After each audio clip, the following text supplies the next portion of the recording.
समाजाचा घुसखोरीचा निषेध असो, ओबीसी प्रवर्गात मराठा समाजाचा समावेशाचा निषेध असो।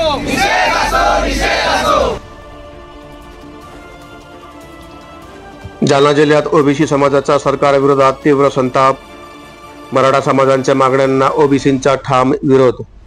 2 सप्टेंबर 2025 रोजी राज्य सरकारने हैदराबाद गॅजेटियर नोंदी विचारात घेऊन मराठा समाजातील पात्र व्यक्तींना कुणबी म्हणून जात प्रमाणपत्र देण्याचा GR काढलाय।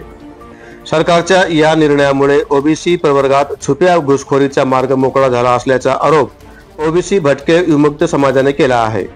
या निर्णयाचा निषेध करण्यासाठी जालना जिल्ह्यात ओबीसी समाज आक्रमक झाला आहे। जिल्हाधिकारी कार्यालयासमोर जमलेल्या आंदोलकांनी सरकारविरोधात जोरदार घोषणाबाजी केली।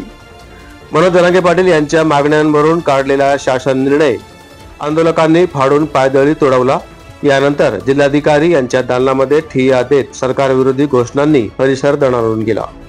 अंतरवाली सराठी येथे सुरू असलेल्या बाबासाहेब बटुळे, बाबासाहेब दखणे, विठ्ठल तळकर यांसारख्या ओबीसी बांधवांच्या आमरण उपोषणाला जिल्ह्यातील सर्व समाज बांधवांनी पाठिंबा दिला आहे।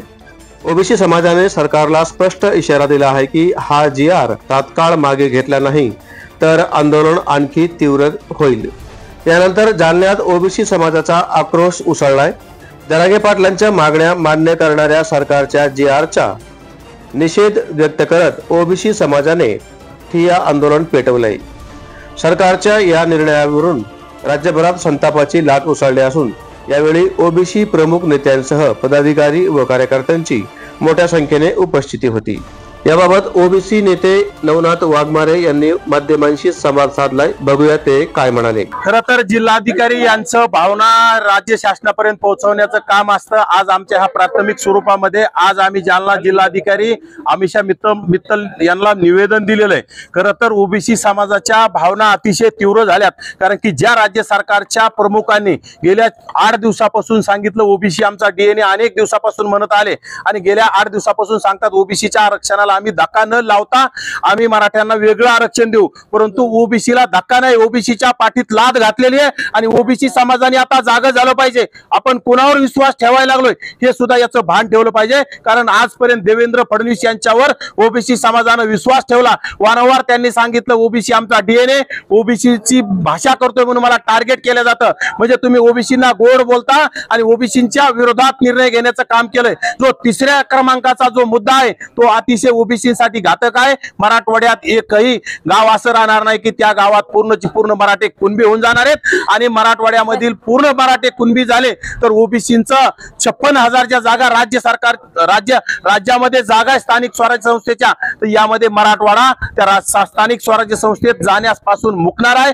आणि एकही प्रतिनिधी अक्षरशः ग्रामपंचायत सदस्य सुद्धा ओबीसीचा होणार नाही। त्यामुळे माझी या आपल्या सर्वांच्या माध्यमातून ओबीसी बांधवांना कळकळीची विनंती की येणाऱ्या काळात शेपूट घालून बसू नका, येणाऱ्या काळात तोंड लपवू नका, कारण की या राज्य सरकारला झुंडशाहीचा आवाज कळतोय आणि ज्यांना जर झुंडशाहीचा आवाज कळत असेल तर येणाऱ्या काळात आता झुंडीने आपल्याला सुद्धा मुंबईला जावं लागणार आहे। उद्यापासून आज आपण या GRची आम्ही पायदळी तोडवलाय फाडून, परंतु उद्यापासून हा GR जाळण्याचं काम करायचंय। हा GR ओबीसीला मान्य नाही, ओबीसीच्या कुठल्याही घटकाला मान्य नाही आणि जर तुम्ही अशी GR काढून सातारा गॅजेट काढून जर मराठ्यांना आरक्षण देत असेल तर माझा बंजारा समाज सुद्धा भटक्या विमुक्त असणारा बंजारा समाज, वाड्या वस्त्यावर राहणारा बंजारा समाज याला सुद्धा ST मध्ये आरक्षण देता येते। गेल्या अनेक दिवसापासून आमच्या ओबीसी घटकातील धनगर समाज ST मधून आरक्षण मागतोय। त्यांच्या तोंडाला तुम्ही पानं पुसता आणि या राज्यात सत्ताधीश असणारा माजुरडा असणारा मराठा समाज याला तुम्ही अनेक वेळा पाहिजे ते देण्याचं काम करता। सारथी असो, बार्टी असो,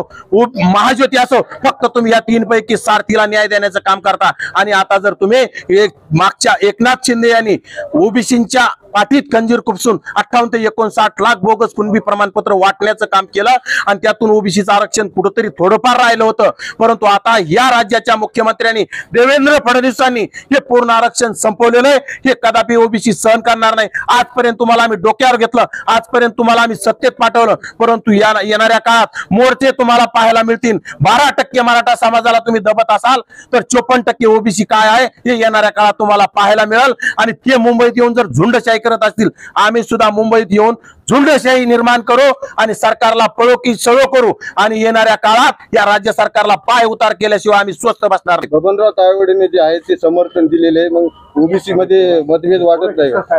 बबनराव तायवाडे यांनी जी आर आणखी वाचला नसेल ते सुद्धा आमच्या सोबत आहेत. मतभेद वगैरे काही नाहीत. सर्व आम्ही एकत्र येऊन हा लढा मोठा होणार आहे आदरणीय भुजबळ साहेबांच्या आदेशानं. आणि खरं तर मी म्हणतोय ज्याप्रमाणे भुजबळ साहेबांनी मागच्या आंदोलनामध्ये राजीनामा दिला होता त्याचप्रमाणे भुजबळ साहेब तर राजीनामा द्यायला कधीही तयार आहेत. परंतु माझे आता पंकजाताई असतील, अतुलजी सावे असतील, धनगर समाजाचे जेवढे मंत्री असतील यांना जर लाजा वाटत असतील ओबीसीच्या पाठीत खंजीर खुपसला तर यांनी भुजबळ साहेबांच्या नेतृत्वात सगळ्यांनी राजीनामे देऊन या राज्य सरकारच्या बाहेर पडावं आणि ओबीसीला न्याय देण्याचं काम करावं. कारण डॉक्टर बाबासाहेब आंबेडकरांनी ओबीसीसाठी राजीनामा दिला होता. आपण किती दानशूर आहात हे सुद्धा या राज्यातील ओबीसी मंत्र्यांनी दाखवण्याचं काम करावं आणि भुजबळ साहेबांच्या नेतृत्वात आता रस्त्यावर उतरावं. आम्ही तर उतरलेच आहोत. आम्ही कुणाच्या बापाला घाबरत नाहीत. आमचं आम्ही काम करू. पण मंत्र्यांनी तोंड लपवले तर आपलं सुद्धा आपल्या लोकांना सुद्धा ओबीसी रस्त्यावर आणल्याशिवाय राहणार नाही. जिल्हाधिकाऱ्यांच्या दारासमोर तुम्ही क्रिया देण्याची व्यवस्था आहे तुमच्यावर. राज्य सरकार झुंडीला बळी पडतंय. राज्य सरकार मुंबईत घुसू देणार नाही आणि उच्च न्यायालयाचे निर्देश असताना सुद्धा या जातीवादी लोकांना मुंबईमध्ये घुसून देण्याचं काम केलं. परंतु जिल्हाधिकारी कार्यालयामध्ये सुद्धा आमच्या ओबीसीला घुसण्यासाठी मज्जाव केला जातो. याचा आम्ही निषेध केला पाहिजे आणि येणाऱ्या काळात आता ताकद निर्माण करून झुंडशाहीनं कुणाची परवानगी न घेता येणाऱ्या काळात कुणाच्या दबावाला बळी न पडता आपल्यावर काय कारवाया होत्यात याची तमा न बाळगता जशाच तसं उत्तर द्यायची वेळ आली आणि आम्ही ते देणार आहोत. जे पोलीस तुम्हाला घुसू देत नसते तेच आता काही व्हिडिओ मध्ये हसताना दिसत आहेत. पण घुसू दिलं नाही तुम्हाला म्हणून हसताय ते व्हिडिओ मध्ये तुमच्या बाईट मध्ये दिसून येत आहे. काही असते निर्लज्ज काही लोक असू शकते जातीवादी असतील घुसू दिलं नाही म्हणून आणि ते मराठा समाजाचे असतील त्यांना मजा वाटली असेल. परंतु आम्ही ठरवलेलं आहे की आम्ही आता जशाच तसं उत्तर देऊ आणि हा GR ला आम्ही न्यायालयात सुद्धा उत्तर देऊ आणि जे रस्त्यावर सुद्धा उत्तर देऊ आणि हा GR आम्ही तुम्ही गुलाल वजाळा पण त्या तो गुलालाचं तुमचं आम्ही माती करण्याचं काम लवकरच करू हे सुद्धा त्यांनी हसणाऱ्याला मी सांगू शकतो. ओके.